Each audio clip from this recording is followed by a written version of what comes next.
Everyone, welcome to SB institute. Welcome you all. আজকে তোমাদের welcome করছি আরো একটি খুব গুরুত্বপূর্ণ ক্লাস, যেটা হচ্ছে যে কারেন্ট অ্যাফেয়ার্স। এই ক্লাসটি থাকছে কি, দেখো যেহেতু রয়েছে কি 3 মার্চ থেকে 9 মার্চের যে কারেন্ট অ্যাফেয়ার্স, খুব গুরুত্বপূর্ণ কারেন্ট অ্যাফেয়ার্সের ভিডিও হতে চলেছে। প্রত্যেককে বলো খুব সুন্দরভাবে মানে ক্লাসটি দেখো এবং নোট ডাউন করে নাও। খুব বাছা বাছা কারেন্ট অ্যাফেয়ার্স কিন্তু রয়েছে এই ক্লাসে। তাহলে চলো শুরু করবো ক্লাসটি। তোমরা জানো, যারা নতুন আমাদের চ্যানেলে অবশ্যই চ্যানেলটি সাবস্ক্রাইব করে রাখো এবং পাশে থাকা বেল আইকনটিতে প্রেস করো, যাতে পরবর্তী আপডেট আসার সাথে সাথে কিন্তু তোমরা নোটিফিকেশন পেয়ে যাও। ঠিক আছে, আজকে তোমাদের এই উইকলি কারেন্ট অ্যাফেয়ার্স এর ভিডিওতে তোমাদের প্রত্যেককে স্বাগত জানাচ্ছি। তোমাদের প্রথমে কি আছে দেখো, দ্য স্টার অফ ফরেস্ট, মানে কি একটা নতুন প্রোগ্রাম যেটা কি অনন্ত আম্বানি কি ইনাগরেট করেছে, লঞ্চ বাই দ্য অনন্ত আম্বানি। ঠিক আছে, যে একটা নতুন প্রোগ্রাম যেটার নাম কি হচ্ছে বনতারা। এই বনতারা আগে তোমাদেরকে বলি, বনতারার যে এই প্রোগ্রামটা কি, যে আহত যত বন্য প্রাণী আছে সেই সব বন্য প্রাণীদের কিন্তু এই যে সেন্টার এখানে কিন্তু নিয়ে আসা হয় এবং এখানে এনে তাদের চিকিৎসা করা হয় এবং তাদেরকে রিহ্যাবিলিটেট করা হয় আর কি। আবার কিন্তু সেই জীবনে ফিরিয়ে আনার চেষ্টা করা হয়, মানে সমস্ত রকম বিধি ব্যবস্থা কিন্তু এই যে প্রোগ্রামের ভিতরে থাকছে। ঠিক আছে, যেটা কিন্তু হয়েছে কোথায়, গুজরাটের জামনগরে রিলায়েন্স দ্বারা তৈরি আর কি একটা প্রজেক্ট। এই প্রজেক্টের মাধ্যমে বন্য প্রাণীদের কিন্তু একটা সুরক্ষা দেয়, সুচিকিৎসা, সুরক্ষা সমস্ত কিছু কিন্তু দেওয়া হবে।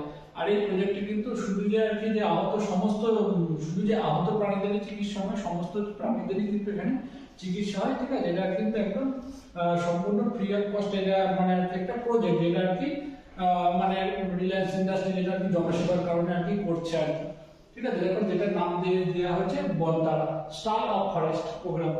দেখো তারপরে কি, ফর অ্যানিমাল ওয়েলফেয়ার। ঠিক আছে, আর কি দেখো, wild animals rescue, treat, care, rehabilitation for the injured animals. ঠিক আছে, কি মানে যে বন্য প্রাণী আছে তাদেরকে রেস্কিউ করা হয়, কি তাদের ট্রিটমেন্ট করা হয়, যারা কি আহত থাকে ইনজুর্ড অ্যানিমাল তাদেরকে রিহ্যাবিলিটেশন করা হয়। ঠিক আছে, আর ঠিক আছে বলছি গুজরাট জামনগর, যেটা গুজরাটের জামনগর তাদের রিফাইনারির পাশেই কিন্তু এই প্রজেক্টটা কিন্তু মানে আর কি সাথেই কিন্তু এই প্রজেক্টটা রয়েছে। ক্লিয়ার?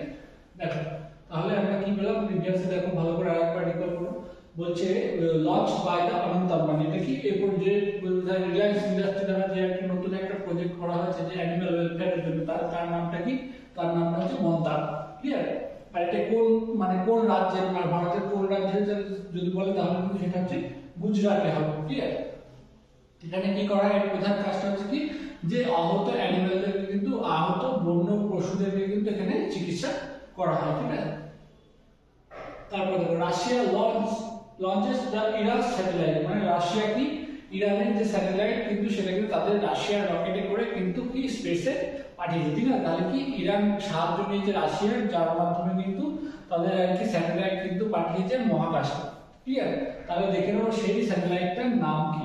বলছে নেম কি, পার্স-1, PARS পার্স-1, যেটা আর কি ইরানের স্যাটেলাইট, সেটা কিন্তু কি রাশিয়ার দ্বারা কিন্তু মহাকাশে পাঠানো হয়েছে। ঠিক আছে, এই যে মহাকাশ মিশনটা, সেই মিশনে কিন্তু আরো 17টি কিন্তু স্যাটেলাইট থাকছে, যেটা কিন্তু রাশিয়ার।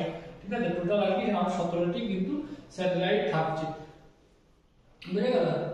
এই যে স্যাটেলাইটটা, যেটা ইরানের স্যাটেলাইট, যার নাম হচ্ছে কি পার্স-1, এটা কিন্তু কিসের জন্য, যে ইরানের আর কি টোপোগ্রাফির জন্য কিন্তু এই স্যাটেলাইটটা কিন্তু ইরান পাঠাচ্ছে স্পেসে, যেটা আর কি রাশিয়ার দ্বারা কিন্তু পাঠানো হচ্ছে। ঠিক আছে, তারপর দেখুন it's Iranian satellite for Indian Iran's topography. ঠিক আছে, ইরানের ট্রোপোগ্রাফির জন্য কিন্তু এই স্যাটেলাইটটা কিন্তু ইরান পাঠিয়েছে, যেটা হচ্ছে যে কি রাশিয়ার দ্বারা। ঠিক আছে, তারপর দেখো নেক্সট দেখো, বলছে নিউ স্পিসিস অফ হেড শিপ সি স্লাট ডিসকভার। বলছে নতুন আর কি একটা প্রজাতির যে শামুক জাতীয় একটা প্রাণীর, মানে যে প্রাণীর আর কি বা প্রজাতির কিন্তু আবিষ্কার হয়েছে, যেটা কথা সেটা কিন্তু আবিষ্কার হয়েছে পশ্চিমবঙ্গ এবং উড়িষ্যার উপকূলে। ঠিক আছে, একটা নতুন প্রজাতি। এই প্রজাতি যে কোনো প্রজাতি আবিষ্কার, যেটা মানে কোন প্রজাতিভুক্ত সেই বিষয়গুলো থেকে কিন্তু জেনারেলি কোশ্চেন আসে, সেগুলো কিন্তু আমাদের প্রত্যেককে মনে রাখতে হবে। ঠিক আছে, চলো তাহলে দেখো কি কি বলছে। নেম কি, মেলানো,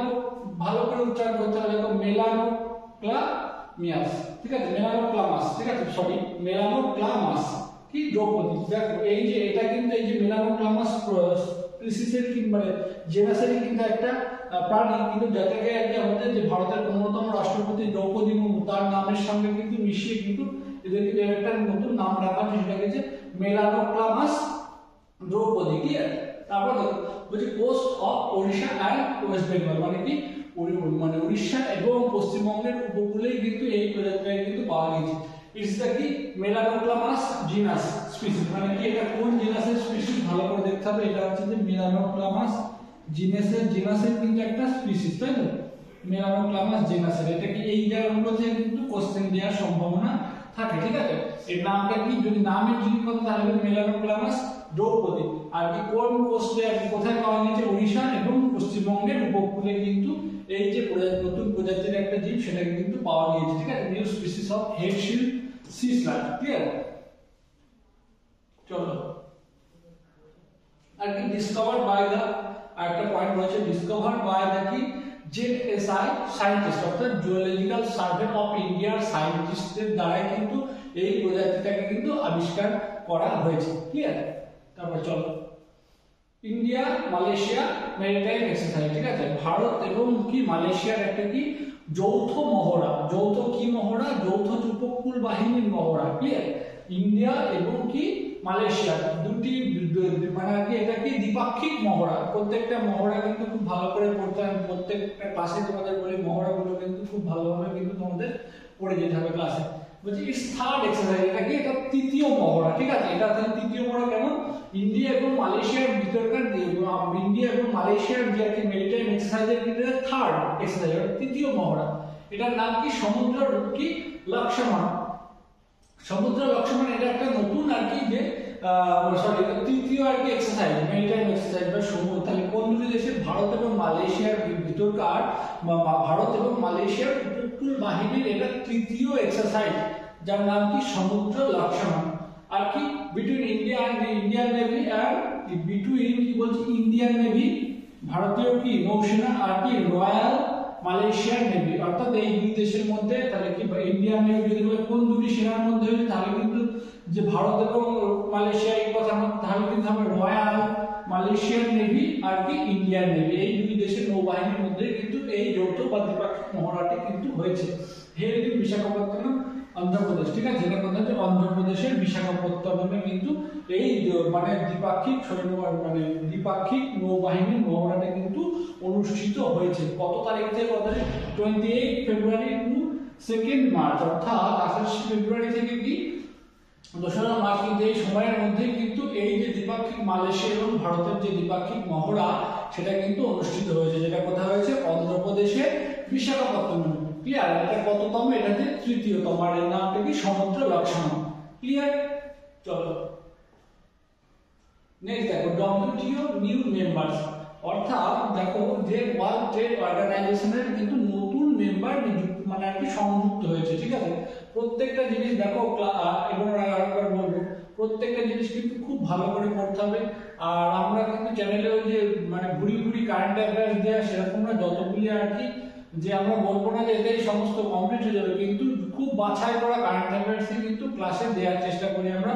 সেই জন্য বলবো তোমরা খুব ভালোভাবে এবং খুব অত্যন্ত গুরুত্ব সহকারে কিন্তু এই ক্লাসগুলি দেখো এবং কিন্তু নোট ডাউন করে নাও। প্রত্যেকটা ইনফরমেশনই কিন্তু খুব গুরুত্বপূর্ণ, কারণ আপকামিং যে এক্সামগুলি আসে তাতে কিন্তু খুব টাফ কিন্তু কোশ্চেন আসছে, সেই জন্য কিন্তু সমস্ত বিষয় কিন্তু পড়তে হবে। কারণ দেখো যে এসএসসি যে এক্সামটা এই যে গেল, সেই এক্সামে কিন্তু যে কত টাকা অর্থ বরাদ্দ হয়েছে সেই বিষয়টাও কিন্তু জানতে চাওয়া হয়েছে এসএসসি জিডির কোশ্চেন। তাহলে বোঝা গেছে যে কোশ্চেন লেভেলটা দিন দিন কোথায় যাচ্ছে। চলো দেখো WTO world trade organisation new members, তাই তো কি কারা কারা দেখে নেব নতুন মেম্বার কি, the Union of Comoros and the Democratic Republic of Timor Leste, তাই তো। এই যে ইউনিয়ন অফ কমরস এটা হচ্ছে কি ইস্ট আফ্রিকার একটা দেশ, আর এটা কি ডেমোক্রেটিক রিপাবলিক অফ টিমোর লেস্টে এটা হচ্ছে কি একটা এশিয়ার একটা দেশ, তাই তো।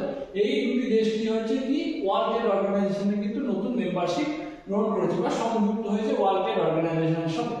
বলছে ইন 13th মিনিস্ট্রিয়াল কনফারেন্স, ঠিক আছে, in 13th ministerial conference held in Abu Dhabi, যেটা কি বলছে 13তম যে কি প্রশাসনিক বৈঠক, সেটা কিসের 13তম প্রশাসনিক বৈঠক, সেটা হচ্ছে ওয়ার্ল্ড ট্রেড অর্গানাইজেশনের যে 13তম বৈঠক, প্রশাসনিক বৈঠক, যেটা কোথায় হয়েছে আবুধাবি বা ইউনাইটেড আরব এমিরেটসে কিন্তু হয়েছে। কতটা মানে 13তম মিনিস্ট্রিয়াল কনফারেন্সে কিন্তু এই সংযুক্তি, অর্থাৎ এই তাহলে কি পেলাম আমরা যে 13তম প্রশাসনিক বৈঠক, যেটা আর কি ওয়ার্ল্ড ট্রেড অর্গানাইজেশনের 13তম কি প্রশাসনিক বৈঠকে কি হলো, দুটি দেশ কিন্তু সংযুক্ত হলো ওয়ার্ল্ড ট্রেড অর্গানাইজেশন। সেই দুটি দেশ কি কি, এক হচ্ছে the Union of Comoros and Democratic Republic of Timor Leste. Clear, এই দুটি দেশ কিন্তু সংযুক্ত হলো। দেখো বলছে now total member of WTO 166, অর্থাৎ তাহলে কি হলো, এই দুটি যুক্ত হওয়ার পরে হলো কত, 166টি। তাহলে প্রিভিয়াস কত ছিল, 164টি। আরো দুটি হয়েছে, সেই দুটি দেশ সংযুক্ত হওয়ার পরে কিন্তু বর্তমান মেম্বার হলো কত, 166টি। ওয়ার্ল্ড ট্রেড অর্গানাইজেশনের ডিটেইলস আমরা একটু দেখে নেব। ওয়ার্ল্ড ট্রেড অর্গানাইজেশন কি আছে, হেডকোয়ার্টার জেনেভা, সুইজারল্যান্ডের জেনেভাতে কিন্তু এই ওয়ার্ল্ড ট্রেড অর্গানাইজেশনের যে ছবিটা তোমরা দেখতে পাচ্ছ, সেই মানে ওয়ার্ল্ড ট্রেড অর্গানাইজেশন কিন্তু হেডকোয়ার্টারটা কোথায়, সুইজারল্যান্ডের জেনেভাতে কিন্তু অবস্থিত। ক্লিয়ার, আর কি এস্টাবলিশ হয়েছিল কত, 1995 অর্থাৎ 1995 সালে কিন্তু এই ওয়ার্ল্ড ট্রেড অর্গানাইজেশন কি এস্টাবলিশ হয়েছিল। দেখো ওয়ার্ল্ড ট্রেড অর্থাৎ 1995 সালে এই যে ওয়ার্ল্ড ট্রেড অর্গানাইজেশন কিন্তু যে আর কি মানে এস্টাবলিশ হয়েছিল, তার সদর দপ্তর সুইজারল্যান্ডের জেনেভাতে অবস্থিত। তার বর্তমান মেম্বার সংখ্যা কত, 166টি। প্রিভিয়াস ছিল কত, 164টি। অর্থাৎ নতুন সংযোজিত হয়েছে কতগুলি কান্ট্রি, দুটি কান্ট্রি। তাহলে এই হচ্ছে যে একটা সুন্দর একটা ইনফরমেশন আমরা পেলাম। চলো তারপর দেখো ইন্টারন্যাশনাল উমেন্স ডে, এই মানে কি আন্তর্জাতিক নারী দিবস, যেটা হচ্ছে কত, 8ই মার্চ কিন্তু পালন করা হয়। দেখো এই বছরের থিম কি আছে, invest in women accelerate progress. তাহলে invest in women accelerate progress, তাহলে এই যে এটা কিন্তু এই বছরের থিম, যেটা কিন্তু 8ই মার্চ কিন্তু ইন্টারন্যাশনাল বা আন্তর্জাতিক নারী দিবস কিন্তু পালন করা হয়। ক্লিয়ার, তারপরে দেখো হচ্ছে first green hydrogen plant in stainless steel sector, অর্থাৎ স্টেইনলেস স্টিল সেক্টরে কিন্তু নতুন একটা কি গ্রিন হাইড্রোজেন প্ল্যান্ট মানে কি বসলো, সেটা কোথাতে, কোন সেক্টর, সেটা স্টেইনলেস স্টিল সেক্টরে। ক্লিয়ার, দেখো first green hydrogen plant in stainless steel sector, first বলেছে, এটা কিন্তু গুরুত্বপূর্ণ, যেটা প্রথম হচ্ছে India's first ever green hydrogen plant, এটা কি ভারতের সর্বপ্রথম কি গ্রিন হাইড্রোজেন প্ল্যান্ট। ক্লিয়ার, তাহলে যদি আমাদের কোশ্চেন দেয় ভারতের সর্বপ্রথম গ্রিন হাইড্রোজেন প্ল্যান্ট কোন সেক্টর আছে, সেটা কিন্তু স্টেইনলেস স্টিল সেক্টর, ঠিক আছে, বা স্টেইনলেস স্টিল সেক্টরে কোন প্ল্যান্ট আর কি, সেটা কিন্তু গ্রিন হাইড্রোজেন প্ল্যান্ট। বুঝে গেল, এরকম কিন্তু ঘুরিয়ে পেটিয়ে সমস্ত ভাবে কিন্তু আমাদের কিন্তু একবার কিন্তু মনে মনে করে নিতে হবে বিষয়টা, যেটা যে বিষয়টা পরীক্ষার খাতায় কি কোশ্চেন দেখার পরে যাতে আর কি নিজেদের ভিতরে কোশ্চেন সৃষ্টি হয় এমন না হয়। ঠিক আছে, বলছি ইনঅগ্রেটেড বাই দ্য ইউনিয়ন মিনিস্টার কি জ্যোতিরাদিত্য সিন্ধিয়া। ক্লিয়ার, তাহলে জ্যোতিরাদিত্য সিন্ধিয়ার মাধ্যমে মানে যে ইউনিয়ন মিনিস্টার রয়েছেন তিনি আর কি এই যে প্রজেক্টটা কিন্তু ইনঅগ্রেটেড করেছেন। ক্লিয়ার, সেটা কি, সেটা হচ্ছে যে first ever green hydrogen plant. খুব ভালো করে দেখতে হবে, first ever green hydrogen plant, সেটা কোন সেক্টর, সেটা হচ্ছে স্টেইনলেস স্টিল সেক্টর, সেটা হচ্ছে যে স্টেইনলেস স্টিল সেক্টরে। তাহলে কোন সেক্টরে প্রথম আর কি ভারতের প্রথম কোন সেক্টরে গ্রিন হাইড্রোজেন প্ল্যান্ট বসলো, সেটা হচ্ছে স্টেইনলেস স্টিল সেক্টর। আর কি এটা হচ্ছে first ever green hydrogen plant. Clear, আর ইনঅগ্রেটেড বাই, এটা কিন্তু এটা থেকে জেনারেল গুলি থেকে জেনারেল কোশ্চেন আসে না। ঠিক আছে, বলছি ইন হরিয়ানা স্টেট, তাহলে আর কি পেলাম, হরিয়ানা স্টেট কোন রাজ্যে হলো আর কি বসলো যে হাইড্রোজেন প্ল্যান্ট। তাহলে আমাদের কোশ্চেনটা আরেকবার তাহলে এই যে স্লাইডে রয়েছে কি কি পেলাম, যে হরিয়ানা রাজ্যে কি প্রথম, ভারতের সর্বপ্রথম হরিয়ানা রাজ্যে কি বসলো, গ্রিন হাইড্রোজেন প্ল্যান্ট বসলো। কোন সেক্টরে, সেটা হচ্ছে স্টেইনলেস স্টিল সেক্টর। আবার কি ঘুরিয়ে যদি স্টেইনলেস স্টিল সেক্টরে ভারতের সর্বপ্রথম গ্রিন হাইড্রোজেন প্ল্যান্ট বসলো কোথাতে, সেটা বসলো হরিয়ানাতে। ক্লিয়ার, এইভাবে কিন্তু তোমাদের মনে রাখতে হবে। চলো তারপর দেখো এইবারটা ওয়ান লাইনার আছে, কিছু মানে এক লাইনে সহজে মনে রাখার জন্য কিন্তু ওয়ান লাইনার রেখেছি, যেগুলো খুব গুরুত্বপূর্ণ তোমাদের। চলো কি কি আছে দেখো, বলছে World Wildlife Day 3rd March, কত, World Wildlife Day 3rd March, World Wildlife Day কত, 3rd মার্চ কিন্তু World Wildlife Day. Clear, তারপরে দেখো আবার কি আছে, তারপরে নেক্সট দেখো world Hearing day 3rd March, এটাও কিন্তু মানে 3rd মার্চ কত, এটা কততম, 2024 এটা হচ্ছে কি 18তম কত হিয়ারিং ডে। তারপরে দেখো আর কি national Security day 4th March, তাহলে ন্যাশনাল সিকিউরিটি ডে কত তারিখে পালিত হয়, সেটা হচ্ছে যে 4th মার্চ, তাই তো। তারপর দেখো national Safety day, National Safety day কত, 53, অর্থাৎ যে 53তম এই যে ন্যাশনাল সেফটি ডে, সেটা কিন্তু 4th মার্চ। আর কি দেখো ওয়ার্ল্ড ওবিসিটি ডে 10th, এটা কি 10তম আর কি পালিত হচ্ছে। এটা কত তারিখে পালিত হয়? 4th মার্চ, তাই তো। দেখো অনেকগুলি জিনিস পাওয়া যাচ্ছে কি জন ঔষধি দিবস, তাই তো। জন ঔষধি দিবস এটা কত? সেটা হচ্ছে 7th মার্চ। এটা কততম? 6th, তাই তো। তাহলে আমরা দেখো ওয়ান লাইনে কতগুলি পেলাম, সহজে একবার করে মনে করি করবে। ওয়ার্ল্ড ওয়াইল্ড লাইফ ডে যেটা হচ্ছে কত? 3rd March. আর কি ওয়ার্ল্ড হিয়ারিং ডে যেটা, সেটাও কিন্তু 3rd মার্চ। তাহলে কি এই দুটি পেলাম আমরা 3rd মার্চ, তাই তো। ওয়ার্ল্ড ওয়াইল্ড লাইফ ডে আর ওয়ার্ল্ড হিয়ারিং ডে। আর হচ্ছে কি ন্যাশনাল সিকিউরিটি ডে যেটা কত? 4th March. National Safety day, তাহলে সেফটি আর সিকিউরিটি দুটোই কিন্তু তাহলে কি পাচ্ছি আমরা? 4th মার্চ পাচ্ছি, তাই তো। আর কি ওয়ার্ল্ড ওবিসিটি ডে যেটা কি যে বিশ্ব স্থূলতা দিবস যেটা, ঠিক আছে, সেটাও কিন্তু আমরা পাচ্ছি 4th মার্চ। তাহলে আমরা এই 4th মার্চ এই তিনটে জিনিস পাচ্ছি, তাই তো। 3rd মার্চ পাচ্ছি ওয়ার্ল্ড ওয়াইল্ড লাইফ ডে, আর পাচ্ছি ওয়ার্ল্ড হিয়ারিং ডে, আর 4th মার্চ কি পাচ্ছি আমরা? National Security Day, National Safety Day, আর কি ওয়ার্ল্ড ওবিসিটি ডে। এই তিনটি পাচ্ছি কিন্তু আমরা 4th মার্চ। আর 7th মার্চ কি পাচ্ছি আমরা? কি জনঔষধি দিবস যেটা কিন্তু কত? 6th, অর্থাৎ 6ষ্ঠতম। আর ওয়ার্ল্ড ওবিসিটি ডে যেটা কত? 10ম মার্চ, 10তম। বোঝা গেল? তাহলে এই হচ্ছে ব্যাপার। প্রত্যেকটা জিনিস কিন্তু একবার সুন্দরভাবে সিরিয়ালি পড়তে হবে, প্রথম দিক থেকে নিচের দিকে, মানে শেষের দিকে এবং শেষের দিক থেকে শুরুর দিকে, এইভাবে কিন্তু আওড়া থাকবে। তবেই কিন্তু পরীক্ষার খাতায় কিন্তু সহজে কিন্তু একদম সঠিক উত্তর করা যাবে। আর কি ফার্মার্স এনরোলমেন্ট ইনক্রিজেস 27% ইন ফসল বীমা যোজনা, তাই তো। অর্থাৎ ফসল বীমা যোজনাতে কিন্তু এই বছর 2024 ফিনান্সিয়াল ইয়ারে, 23-24 ফিনান্সিয়াল ইয়ারে কিন্তু কত পার্সেন্ট এনরোলমেন্ট বেড়েছে? সেখানে 27%, তাই তো। তাহলে যদি আমাদের কোশ্চেন দিয়ে দেয় যে ফসল বীমা যোজনাতে কত পার্সেন্ট ফার্মার্স এনরোলমেন্ট বৃদ্ধি পেয়েছে, এটা কিন্তু 27%, ঠিক আছে। এই হচ্ছে ব্যাপার, বুঝা গেল? তারপর দেখো বলছে কি Dudhwala in Gujarat became the completed solarized village in India. অর্থাৎ তাহলে কি এই যে ভিলেজ, এই গ্রামটা দুধওয়ালা, এই গ্রামটা সেটা হচ্ছে কি গুজরাট রাজ্যের যে গ্রামটা, সেই গ্রামে কমপ্লিট সোলারাইজড ভিলেজ, অর্থাৎ একদম টোটালটা কিন্তু সোলার নির্ভর, কিন্তু অর্থাৎ সৌরশক্তি চালিত বিদ্যুতের মাধ্যমে কিন্তু এই গ্রামে বিদ্যুৎ পরিষেবা দেওয়া হয়। সেটা কিন্তু মানে একদম কমপ্লিট, মানে কোনো রকম মানে টোটাল গ্রামটাই কিন্তু সোলারাইজ হবে, ঠিক আছে। মানে সোলার প্যানেলের মাধ্যমে যে বিদ্যুৎ শক্তি চালিত বিধি ব্যবস্থা হবে, সেটাই কিন্তু এই গ্রামের টোটালটা। সেজন্য কিন্তু বলছে দেখো Dudhwala is in Gujarat became the completed solarize, অর্থাৎ যে কোনো জায়গায় একটু বাকি নেই, যে হ্যাঁ হয়তো কোথাও কিছু কিছু বাকি আছে, কিন্তু তা নয়, একদম কমপ্লিটেড টোটাল ভিলেজটাই কিন্তু একদম কমপ্লিট করা হয়েছে কি দিয়ে? যে সোলার, মানে সোলারাইজ, মানে সৌরশক্তি চালিত বিদ্যুতের পরিষেবা দিয়ে। বলছে নিউ জিন বেরি স্পিসিস ডিসকভার্ড ইন কন্যাকুমারী, তাই তো। এই কন্যাকুমারী কোথাতে? তামিলনাড়ুতে, তাই তো। বলছে নিউ জিন বেরি স্পিসিস ডিসকভার্ড ইন কন্যাকুমারী, যেটা সাদা একটা জাম জাতীয় ফল। বলছে ওয়াইল্ড লাইফ স্যাংচুয়ারি, তাই তো। কন্যাকুমারী ওয়াইল্ড লাইফ স্যাংচুয়ারিতে কিন্তু এটা একটা নতুন প্রজাতি পাওয়া গিয়েছে, তাই তো। তাই এর উচ্চারণটা কি আছে? এর নামটা কি আছে দেখো, কি গ্লাইকোসমিস কি আলবিকার্পা, গ্লাইকোসমিস আলবিকার্পা, গ্লাইকোসমিস আলবিকার্পা। ভালো করে পড়তে হবে, ঠিক আছে। একটু মানে সেই দাঁত ভাঙা উচ্চারণ। বলছে Indian navy successfully test the fire the BrahMos cruise missile in Chennai. Indian navy successfully test fire, অর্থাৎ সাকসেসফুলি টেস্ট ফায়ার করেছে ব্রাহ্মস মিসাইল, যেটা কোথাতে? ব্রাহ্মস ক্রুজ মিসাইল, যেটা চেন্নাই থেকে, ঠিক আছে। তাহলে কোন রাজ্যে ব্রাহ্মসের টেস্ট ফায়ার হলো সেটা কিন্তু মনে রাখতে আমাদের চেন্নাইতে, তাই তো। এই হচ্ছে ব্যাপার Indian navy. Arunachal Pradesh 26 district নিয়ে, মানে নতুন আর অরুণাচল প্রদেশের 26তম জেলা হিসেবে আর কি নিযুক্ত হলো, সেটা কি কেই পেনর, তাই তো। কেই পেনর, তাই তো।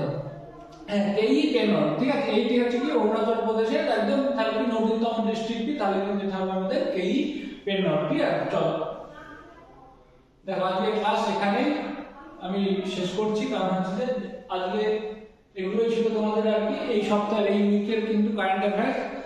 আমি তোমাদেরকে বলবো, তোমাদের যদি কোনো জায়গায় বুঝতে অসুবিধা হয় তোমরা অবশ্যই কমেন্ট করে জানাবে। আর আমাদের ক্লাসটি কেমন লাগছে সেটাও কিন্তু তোমরা অবশ্যই জানাবে। যদি আমাদের ক্লাস ভালো লেগে থাকে অবশ্যই লাইক, কমেন্ট এবং শেয়ার করবে, এবং সাথে থাকবে, কন্টিনিউ আমাদের ভিডিওগুলো দেখতে থাকো। আমাদের কিন্তু প্রত্যেক শুরু যে কারেন্ট অ্যাফেয়ার্স তা হয়, যারা নতুন দেখছে তারা আমাদের চ্যানেল সাবস্ক্রাইব করে রাখো। প্রত্যেকটা সাবজেক্টের কিন্তু কনসেপ্টের ক্লাস কিন্তু আমাদের চ্যানেলে দেওয়া হয়, সেজন্য বলবো একদম কন্টিনিউ ফলো করতে থাকো এবং নিজেদের কিন্তু প্রস্তুতি চালিয়ে যাও। আর যারা আমাদের চ্যানেলে আর কি মানে আমাদের অফলাইন ব্যাচ যারা ভর্তি হতে চাও, তারা কিন্তু চ্যানেলের যে আর কি নাম্বারটি রয়েছে আমাদের 644276 এই নম্বরে যোগাযোগ করে তোমরা কিন্তু অফলাইন যে ফাউন্ডেশন ব্যাচ চলছে তাতে কিন্তু ভর্তি হয়ে যেতে পারো। ঠিক আছে, thank you everyone, thank you for watching.